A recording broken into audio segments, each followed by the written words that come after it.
l'a surnommé le violeur de la Couronne Nord. Pendant plus d'1 an, il a agressé des jeunes femmes, le plus souvent mineures. Son nom, Benoît Gay, policier.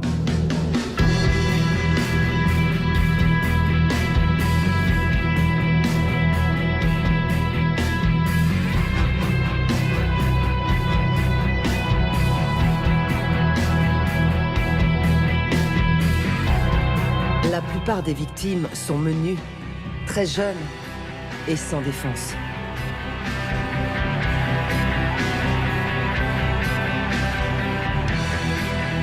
C'est terrifiant parce qu'on se dit jusqu'où il va aller. Parce qu'on connaît le mode opératoire des prédateurs. Quand ça commence, on sait comment ça peut finir.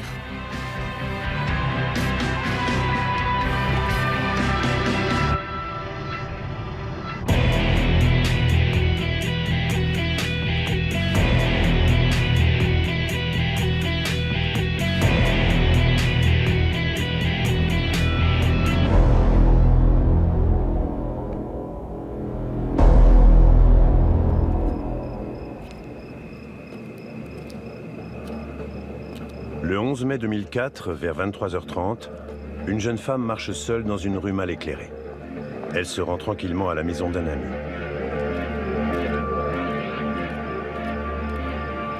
Elle croise un homme au visage masqué par l'ombre d'une casquette.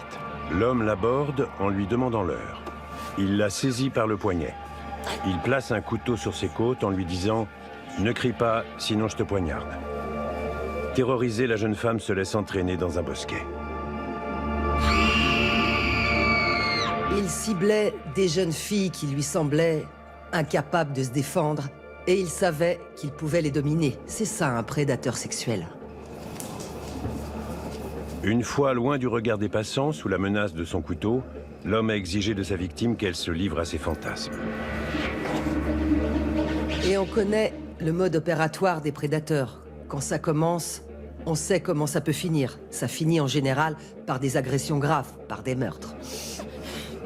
Craignant pour sa vie, la jeune femme n'a d'autre choix que de se plier aux volontés de son agresseur. L'agression sexuelle, c'est un crime de haine, ou de domination, ou bien les deux. Avant de partir, l'homme ordonne à sa victime d'arrêter de pleurer et de rester là sans bouger, le temps qu'il puisse s'en aller.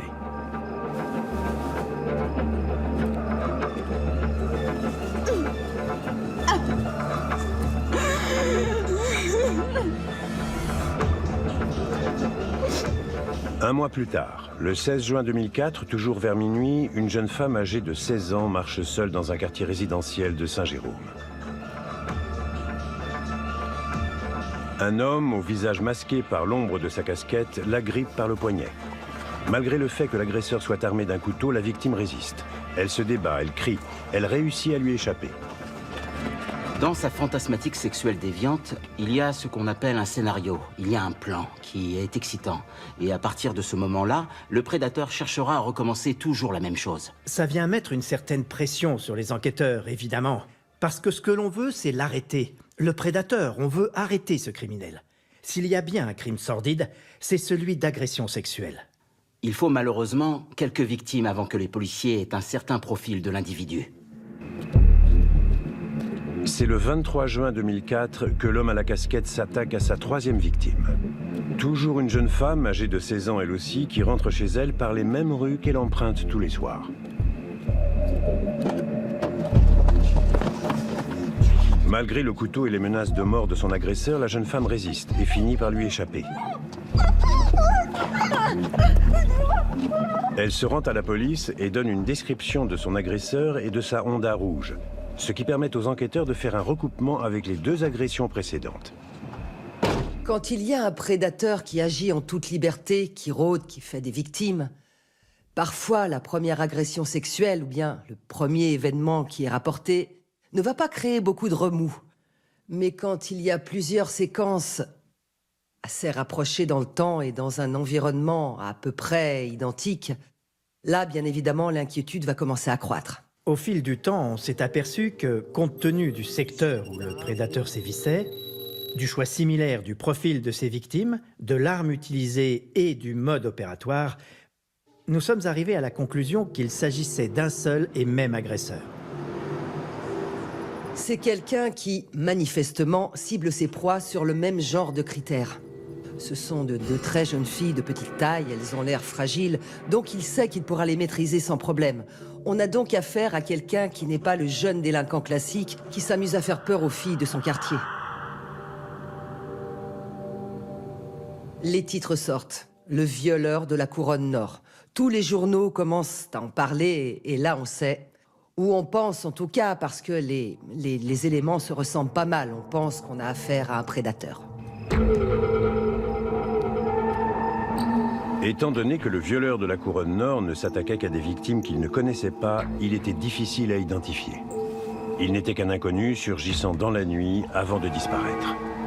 Les enquêteurs devaient donc se fier au profil commun à ce type de criminel.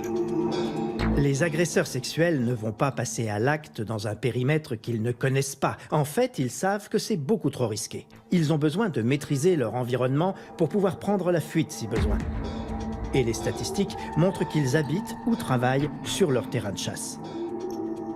La plupart des agresseurs qui sont des prédateurs, que ce soit les tueurs en série, que ce soit les agresseurs sexuels en série, sont des personnes qui mènent une vie normale, en apparence seulement. Ils exercent un métier qui demande une grande efficacité. Ils peuvent être par exemple comptables, médecins, policiers. Mais ce n'est pas une double vie parce que dans leur intérieur, ils sont toujours très conscients de ce qu'ils sont. Pour nous, c'est une double vie, mais pour eux, c'est un tout. 80 à 90% des crimes à caractère sexuel ne sont pas dénoncés. Donc ça sous-entend qu'il y a juste environ 10 à 20% des victimes qui vont porter plainte.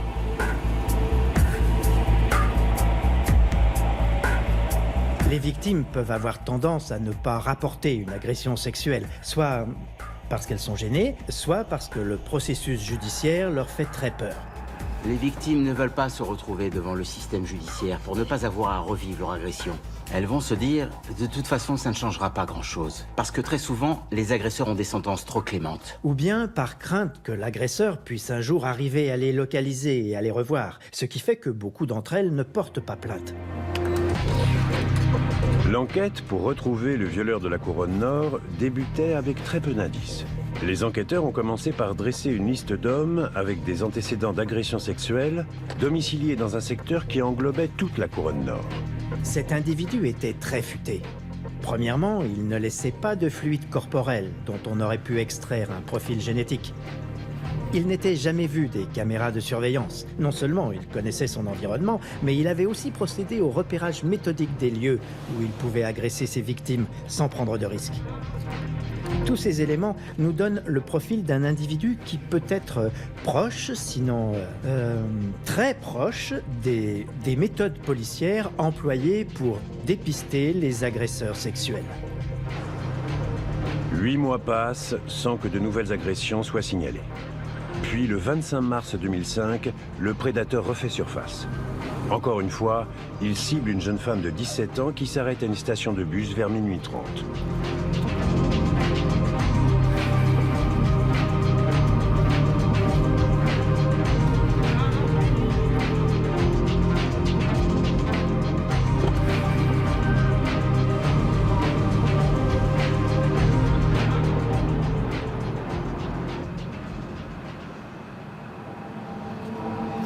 Les victimes rapportaient à peu près toujours le même déroulement des événements.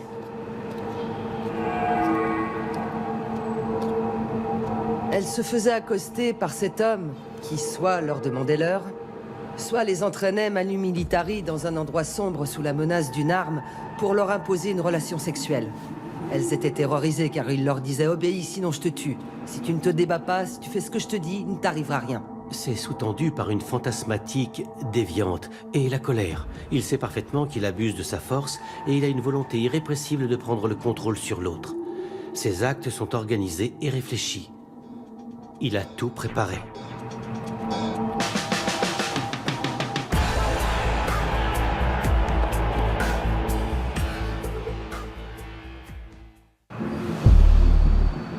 Celui que les médias surnommaient le violeur de la couronne nord a commis 3 agressions en 2004. La dernière s'étant produite la nuit du 23 juin 2004.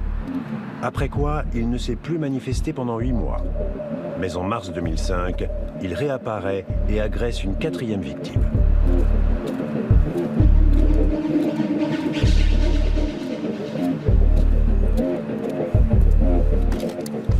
L'agresseur brandit un pistolet et menace la jeune femme de la tuer si elle lui résiste. Il dit qu'il est un bandidos, un motard. Il baisse la fermeture éclair de son pantalon et toujours sous la menace de son pistolet, il exige un rapport sexuel. La jeune femme lui demande d'utiliser un préservatif, l'agresseur accepte. Elle en prend un dans son sac.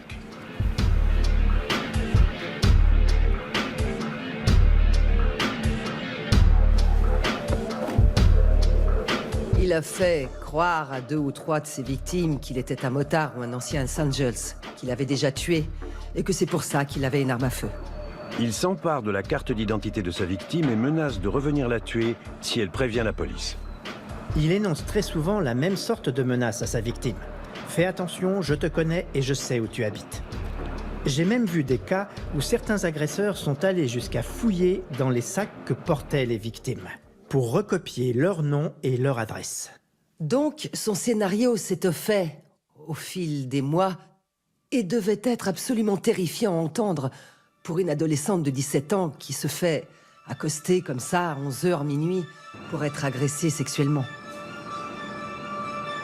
Ces menaces mettent tellement de pression sur la victime qu'elle va y penser à 2 fois avant de rapporter le crime. Et souvent, peut-être même dans le cas qui nous préoccupe, il y a des victimes qui n'ont tout simplement pas porté plainte. Malgré les menaces et le fait que l'agresseur connaisse son adresse, la jeune femme va à la police. Elle fait une déposition. C'est difficile de donner une description de son agresseur quand on a vécu un événement traumatisant qui n'a pas duré longtemps, surtout quand vous ne le voyez pas. S'il est dans votre dos, par exemple, et qu'il vous maintient par le cou ou par le bras. C'est vrai que ces jeunes filles n'ont pas donné de description de son visage. Sinon, juste quelques indications assez standards. C'est-à-dire, c'est un homme, entre 25 et 30 ans, plutôt mince et assez grand. Quelques-unes ont décrit ses mains. Alors oui, c'était difficile de le décrire. S'il avait une balafre qui lui traversait le visage, on aurait eu de quoi faire un portrait robot.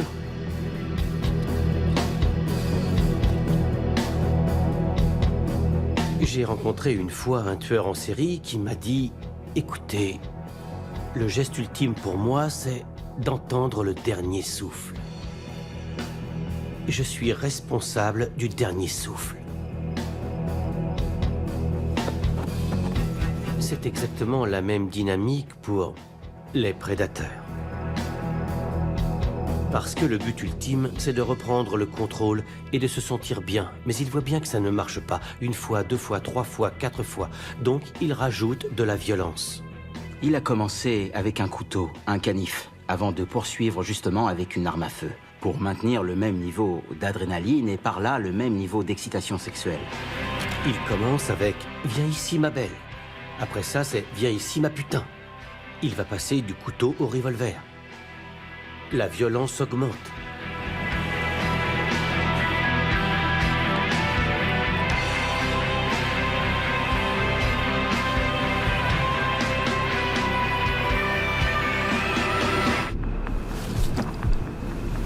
Les médias ont aussi rapporté que le violeur, malgré sa violence et ses menaces, rassurait ses victimes. Disant à l'une, par exemple, qu'il ne pouvait pas avoir d'enfant, donc qu'elle n'avait pas à craindre de tomber enceinte. C'est le petit garçon qui ouvre un paquet de gâteaux et qui en a mangé la moitié. Et comme il en laisse une partie, donc il a bonne conscience. Et ça lui permet de se dire qu'en fait, eh bien, il n'est pas un monstre. Il est aussi capable d'être une personne correcte et, à certains égards, c'est vrai. Le 8 avril 2005, soit 2 semaines après sa 6e agression, le violeur de la Couronne Nord passe à l'acte une nouvelle fois. Cette jeune fille sortait de son travail aux environs de minuit et elle devait prendre le bus pour rentrer chez elle. Elle avait peur de marcher seule une fois la nuit tombée. Pour se donner du courage, elle avait acheté une bombe lacrymogène qu'elle gardait précieusement à disposition dans son sac en cas de besoin. Lorsqu'il l'a agrippée par le dos, elle a sorti sa bombe lacrymogène. L'agresseur ne devait certainement pas s'attendre à une telle réaction, parce qu'il ne ciblait que des jeunes femmes qui se laisseraient faire. C'est pas vrai. À partir de maintenant, la police a une description. Même si elle est assez limitée, c'est déjà ça. On a également le signalement d'une voiture rouge qui revient souvent dans le témoignage des victimes. Il s'agit d'un vieux modèle. La porte arrière s'ouvrait en 2 parties et un grand désordre régnait dans le coffre. On avait surtout la marque du fabricant. Je ne sais pas si une victime l'a identifié précisément, mais il s'agissait d'une Honda. Si vous répétez souvent les mêmes trajets dans le même quartier, dans un secteur défini, logiquement, à un moment donné, vous risquez de vous faire repérer. D'autant plus que vous portez la même casquette et que vous conduisez toujours le même véhicule. De nombreux détails vont retenir l'attention, comme beaucoup de désordre à l'intérieur d'une voiture. Cette façon de procéder est idiote, ce n'est pas intelligent, mais les prédateurs ne sont pas intelligents, ils sont dominés par leurs pulsions. Et fort heureusement, c'est ce qui les perd, parce que ça donne des indices aux policiers qui enquêtent sur eux. Voilà, si on a, disons, par exemple, 1500 Honda rouges, on va tout de suite repérer dans notre banque de données si un agresseur sexuel en possède une. Et ensuite, c'est le principe de l'entonnoir à l'envers. Ensuite, on va agrandir nos recherches. Et on va rencontrer l'ensemble des personnes qui sont propriétaires d'un véhicule de ce genre.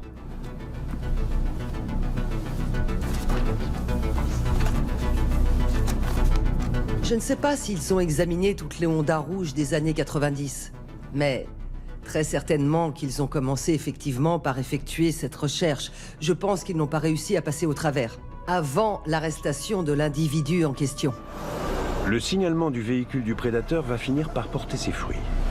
Le 23 avril 2005, celui qui s'avérera être le coupable va s'ajouter à la liste des personnes suspectes.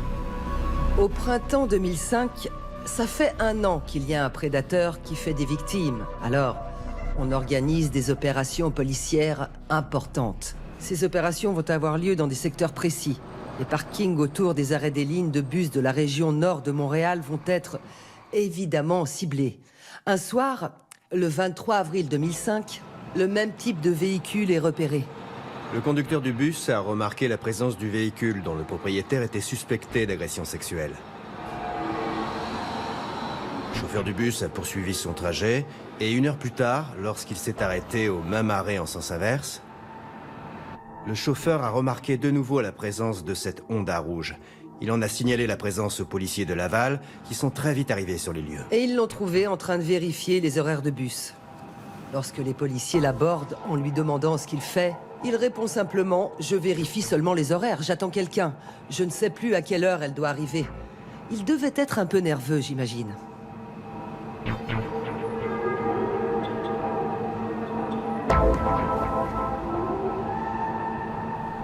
Les policiers continuent à lui poser des questions et il s'identifie en tant que policier. Il va sortir sa plaque et il va leur dire « Tout va bien, je suis de la maison ». Heureusement que les agents qui l'ont intercepté ont eu l'intuition, parce qu'ils ont consigné cette rencontre en relevant le côté incohérent et bizarre de ce soi-disant collègue. Les policiers ont fait une fiche signalétique qu'ils ont remise à l'unité chargée des viols sur la couronne nord.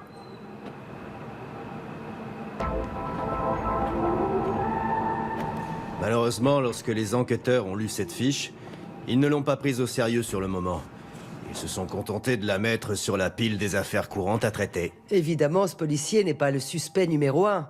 On ne se dit pas tout de suite « Hurrah !» On a un suspect. Mais si vous avez un peu l'esprit ouvert comme ils sont censés l'avoir quand ils enquêtent sur ce genre de crime, vous vous dites « Rien n'est impossible ».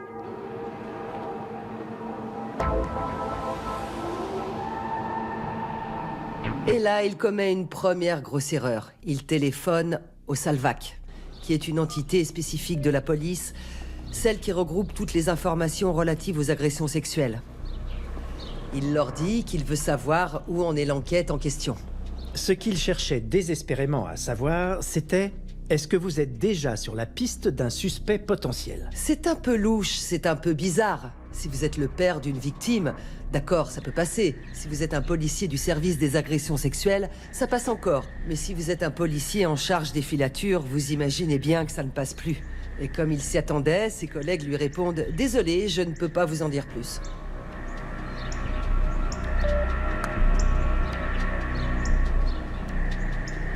Le fait qu'il appelle ce service aurait dû alerter quelqu'un, parce que ce n'est absolument pas dans l'attribution de ses tâches de s'occuper de ce genre d'enquête.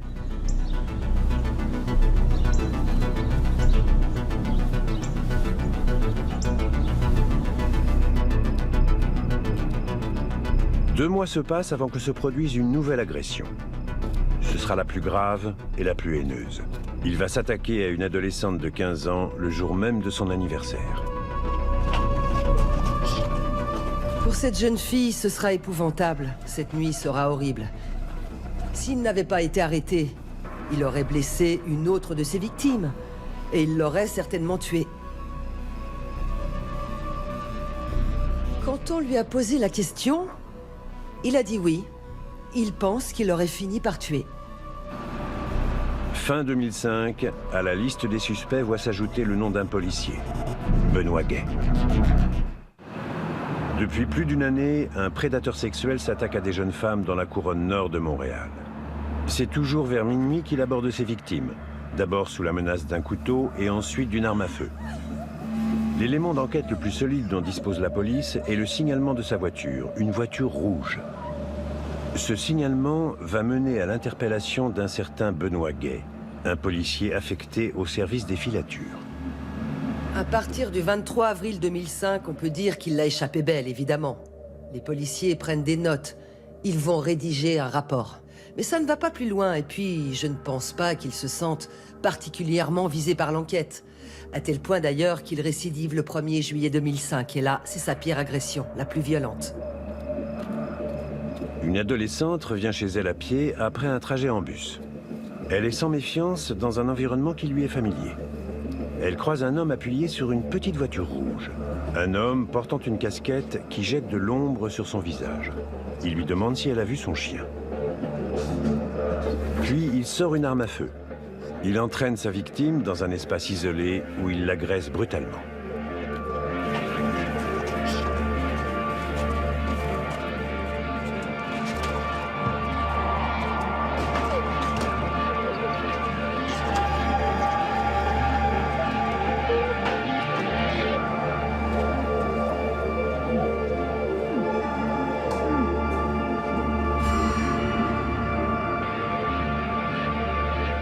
Avant de la laisser, il la rassure en lui disant qu'il ne peut pas avoir d'enfant, qu'elle n'a donc pas à craindre de tomber enceinte. Il menace aussi de revenir la tuer, elle et sa famille, si elle rapporte l'agression à la police. Il répète qu'il est un bandidos, qu'il a déjà tué par le passé et qu'il n'hésitera pas à recommencer. Comme le prédisait le profil du prédateur, la violence de ses agressions s'accroît, tout comme la colère dans la population. Une pétition circule demandant à la municipalité l'ajout d'éclairage additionnel dans les lieux sombres où le prédateur a fait des victimes. Des étudiants parlent d'organiser des rondes afin d'attraper eux-mêmes le prédateur.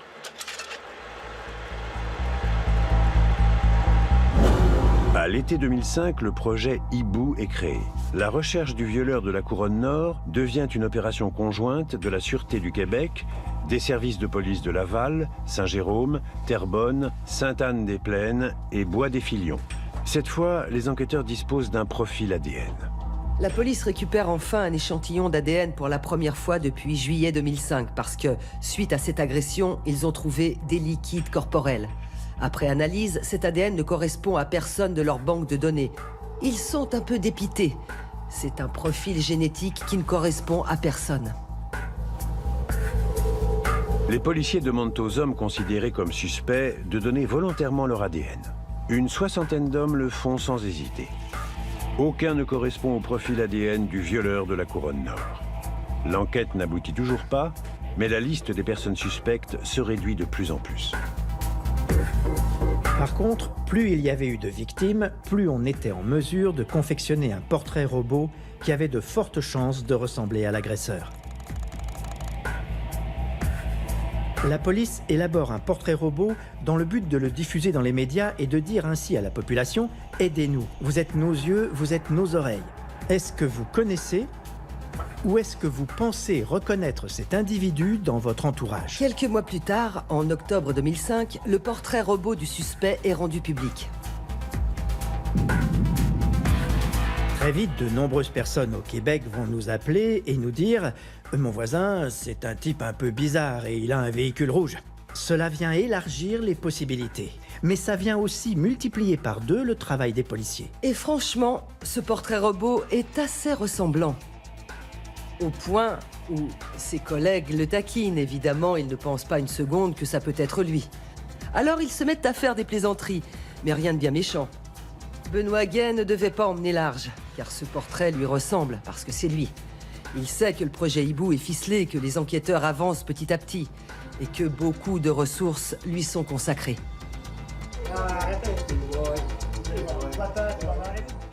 Jamais personne ne s'est simplement posé la question « Est-ce que ça serait possible ? Est-ce qu'on n'est pas en mesure de faire des liens qui pourraient viser notre confrère Benoît Gay ?» Les policiers ne peuvent pas soupçonner un collègue qui est chargé de faire respecter la loi.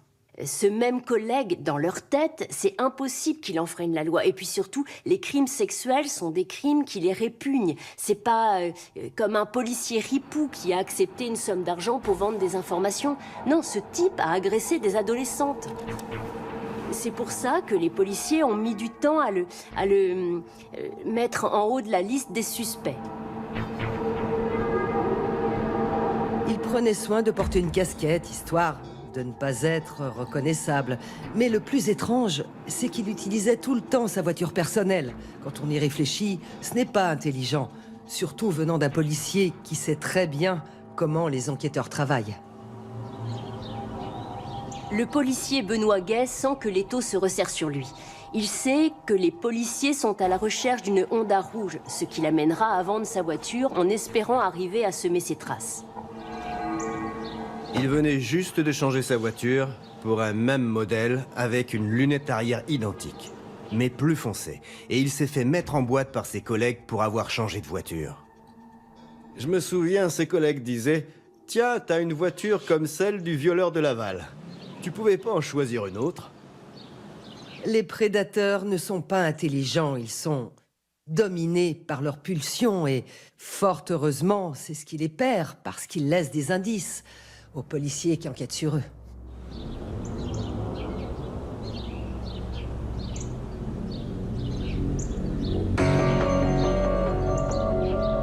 Cette histoire commence sans doute à l'angoisser pour qu'il rappelle le Salvac. Deuxième grosse erreur. Les policiers se mettent à faire des vérifications et se posent la question qui tue. Est-ce que c'est possible que ce soit lui? Pour l'éliminer des suspects.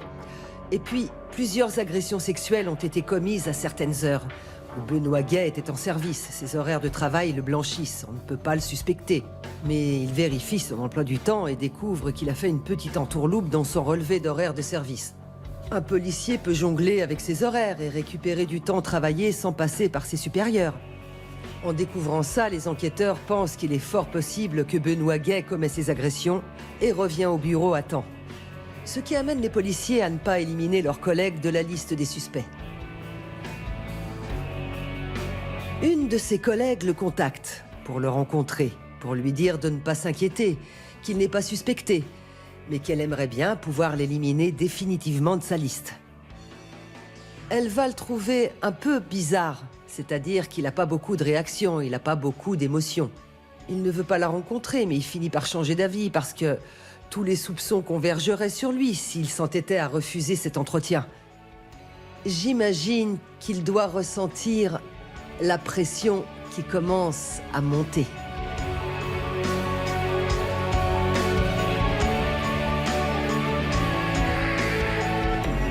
Le 17 janvier 2006, l'enquêtrice Annie Pinault et un collègue se rendent chez Benoît Gay. Depuis qu'il s'est séparé de sa femme, elle-même policière au SPVM, Gay vit en colocation à Laval. L'enquêtrice Annie Pinault lui demande des précisions au sujet de son interpellation à l'arrêt d'autobus au mois d'avril. Gay raconte qu'il attendait une certaine Nadia, qu'il avait fréquentée à 2 ou 3 reprises pendant qu'il vivait avec sa femme. Il ne se souvient ni de son nom de famille, ni de son adresse. Il ne pose aucune question sur les agressions sexuelles, c'est quand même un peu mystérieux. Lui qui était censé s'y intéresser et s'inquiéter de ça, il ne pose aucune question. On lui dit, si tu fournis un échantillon d'ADN, on pourra t'éliminer de la liste. Évidemment, il se braque, il ne veut rien savoir, il ne veut pas donner d'échantillon. Et je vais pas commencer à donner mon ADN, c'est dingue ça, je travaille à la filature comme policier. Merci. Et il va même jusqu'à lui dire, quand elle sort de sa maison, si je suis suspendu, je me tire une balle. Et bien évidemment, l'enquêtrice rapporte cette phrase à son patron. Évoquer le suicide lorsqu'on est interrogé par la police, avoir ce réflexe n'est pas la réaction de quelqu'un qui n'est pas coupable. C'est le réflexe de quelqu'un qui est coupable. Mais ça ne constitue pas une preuve devant la cour. Donc, pour l'enquête policière, on doit nécessairement aller plus loin et recueillir des éléments qui seront des preuves pour le tribunal. Le soir même, la Sûreté du Québec avise le SPVM que Gay fait l'objet d'une enquête et qu'il a des idées suicidaires. Au lieu d'être rayé de la liste des personnes suspectes, Benoît Gay devient le suspect principal. C'est à partir de là que son monde commence à s'effondrer et que tout se déglingue. C'est vraiment le début de la fin.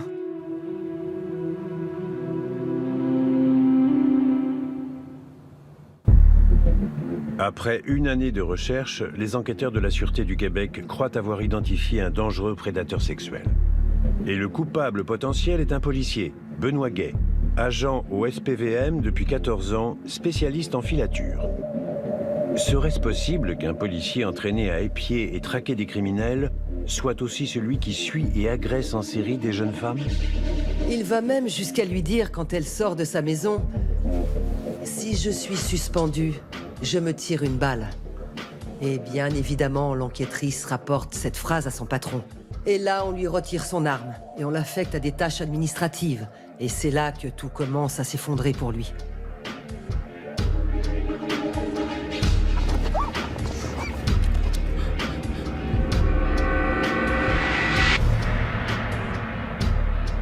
Pour lui, c'est quand même un choc. Il n'a jamais pensé qu'il serait pris. Il imagine qu'un jour, il pourrait être pris. Mais il pense que ça ne lui arrivera jamais.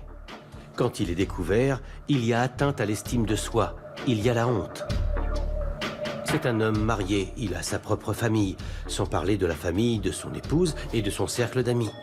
C'est une catastrophe pour lui. Il sait qu'il aura droit à un jugement sévère de la part des autres quand ils apprendront ce qu'il a fait. Donc, les idées suicidaires sont assez fréquentes dans ce contexte. À partir du moment où l'enquête de la police du Québec resserre son étau sur lui, il est conscient de ce qui va lui arriver, c'est clair.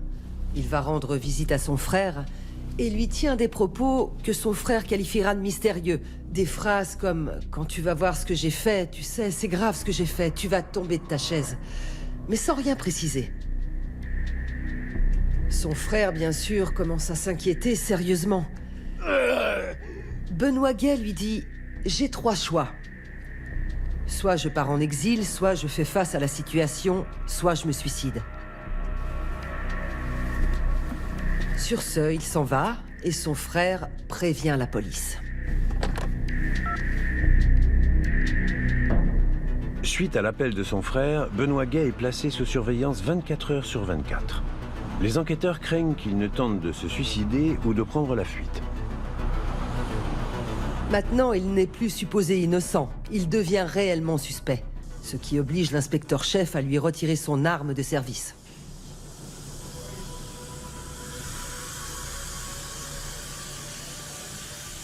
Les policiers décident d'obtenir un mandat, puisqu'il continue de refuser de donner un échantillon de son ADN. Et la procédure du mandat est lancée.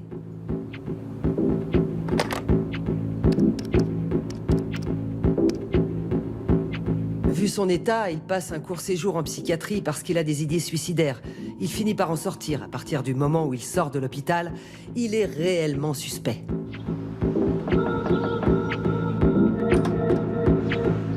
Le 20 janvier 2006, les enquêteurs sonnent à la porte de Benoît Gay. Ils sont munis d'un mandat obligeant Gay à donner un échantillon d'ADN. Benoît Gay n'a plus le choix. Pour ne pas alarmer son colocataire, les policiers proposent de faire le prélèvement dans leur voiture banalisée. Une fois dans la voiture des enquêteurs, Benoît Gay se montre dépressif. Il s'apitoie sur lui-même et affirme qu'il ne peut plus vivre avec les échecs, en ajoutant que la mort est sa seule issue. Au moment de donner l'échantillon d'ADN, Gay est visiblement très mal à l'aise. Tant que l'individu n'est pas arrêté, il représente un potentiel de dangerosité énorme. Donc, l'ensemble des personnes qui gravitent autour de lui doivent être avisées, même si on prend le risque qu'il y ait des fuites dans l'enquête. Mais on doit informer ces personnes pour les protéger. Nos supérieurs nous ont rencontrés pour nous aviser que Benoît était suspecté d'agression sexuelle sur plusieurs victimes. Ça a été effectivement un choc. Jamais on n'aurait pensé qu'un de nos collègues, que Benoît puisse être un agresseur sexuel. Jamais. La police prévient bien entendu sa femme qui est elle aussi policière. Alors la police du Québec prévient son épouse que son mari est suspect dans une enquête d'agression sexuelle et lui demande de ne pas rester seule avec lui. Et lui demande aussi de ne pas le laisser conduire sa voiture. Alors elle dit oui, elle s'engage à tout, mais finalement, elle ne s'y conforme pas, elle reste seule avec lui. Vous devez savoir que Benoît faisait partie du bureau des filatures et qu'à ce titre, il connaissait tous nos véhicules. Son épouse faisait aussi partie de notre bureau. Et pour tous les deux, ça aurait été très facile de nous détecter. Un beau jour, les agents qui prennent le couple en filature constatent que Madame Gay est au volant. C'est une excellente professionnelle, elle connaît son boulot et elle va réussir à semer l'équipe de filature. On était sur l'autoroute en direction du nord vers Laval. Benoît était sur le siège passager, il regardait en arrière et avait repéré notre véhicule de surveillance. Et on les a perdus. On a perdu la trace de Benoît pendant une journée et demie. On les retrouve, on les retrace, et là, c'est Monsieur Gay qui est au volant.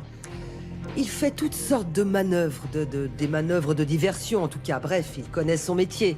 Donc il sème la police, mais il sème la police pour ne pas aller beaucoup plus loin, parce que finalement, après quelques jours, il est arrêté et on exécute le mandat de prélèvement d'ADN.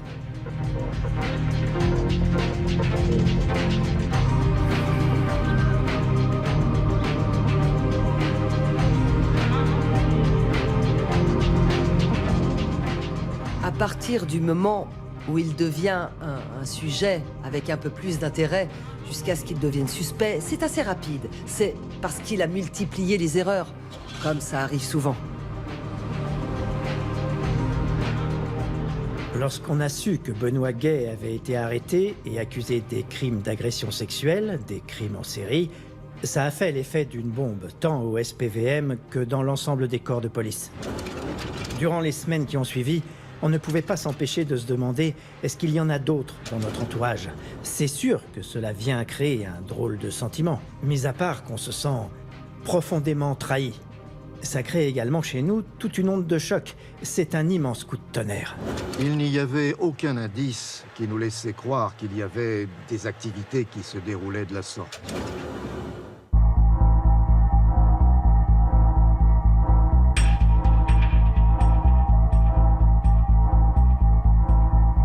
Le 25 janvier 2006, moins de 3 semaines après avoir donné un échantillon de son ADN, Benoît Gay est arrêté et interrogé.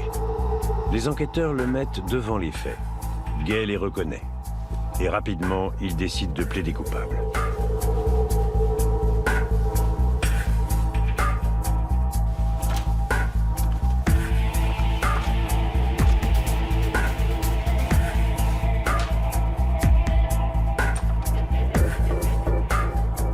Alors, M. Gay a plaidé coupable à plusieurs chefs d'agression sexuelle. Il a aussi plaidé coupable à un chef d'agression sexuelle avec arme à feu, ce qui est puni par un minimum de 4 ans d'emprisonnement. Il a plaidé coupable aussi à quelques chefs de voies de fait et quelques chefs de menaces de mort.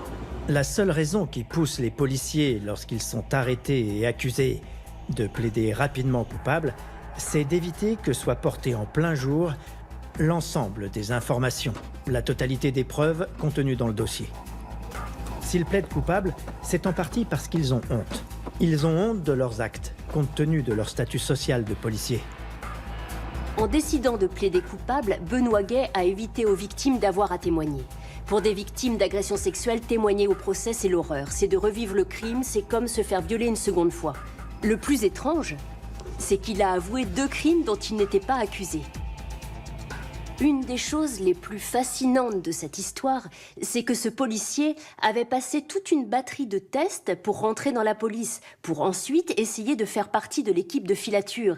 Et le chef de police à l'époque, quand on a su que c'était Benoît Gay, le prédateur sexuel, le chef de police a dit « il a passé tous ses tests avec succès ».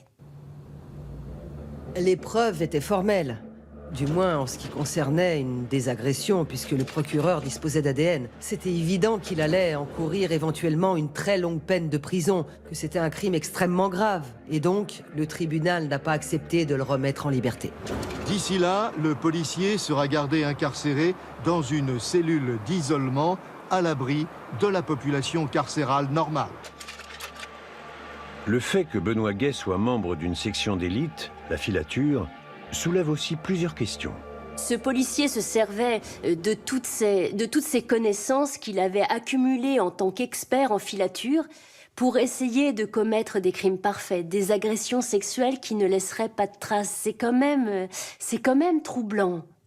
Les gens de son équipe ont été très ébranlés et se sont inquiétés de l'avenir de notre bureau.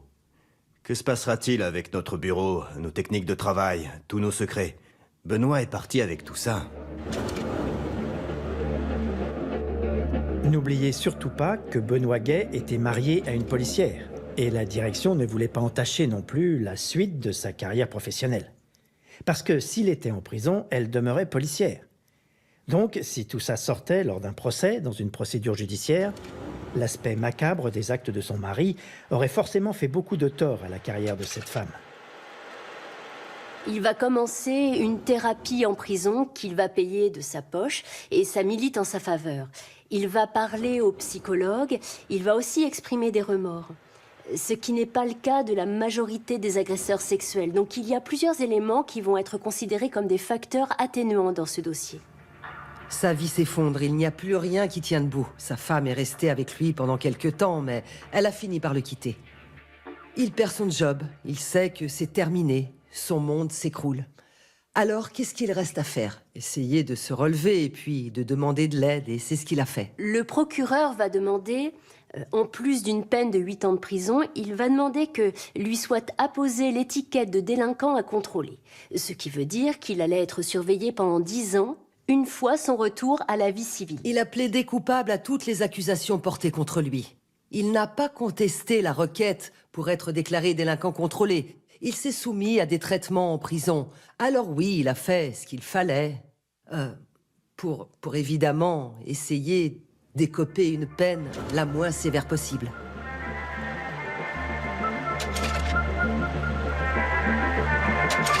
Que la sentence en tant que telle qui est demandée, c'est surtout un contrôle de l'État pendant 18 ans pour cet individu. Pour l'instant, je m'en tiendrai à ça. C'est à partir du moment où il est remis en liberté qu'il va pouvoir faire vraiment face à ces défis et ses formateurs. Quand ils ne sont plus capables d'agir, on a accès à leur souffrance. Et c'est là que le traitement peut les aider à mieux comprendre ce qu'ils ont à l'intérieur d'eux, et puis à gérer autrement les émotions qu'ils ressentent. C'est ça le but du traitement.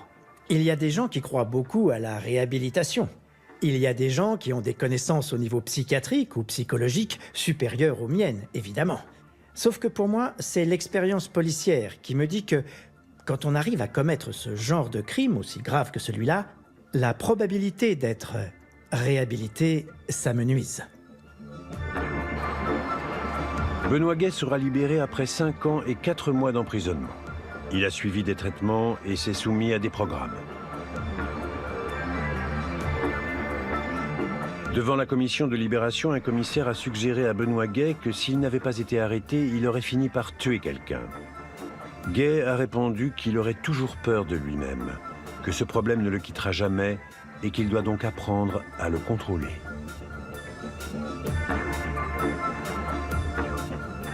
Tout ce que je peux dire, c'est que depuis que je suis... L'agression sexuelle, c'est un crime de haine, ou de domination, ou bien les deux. Et dans son cas, c'était vraiment un crime de domination.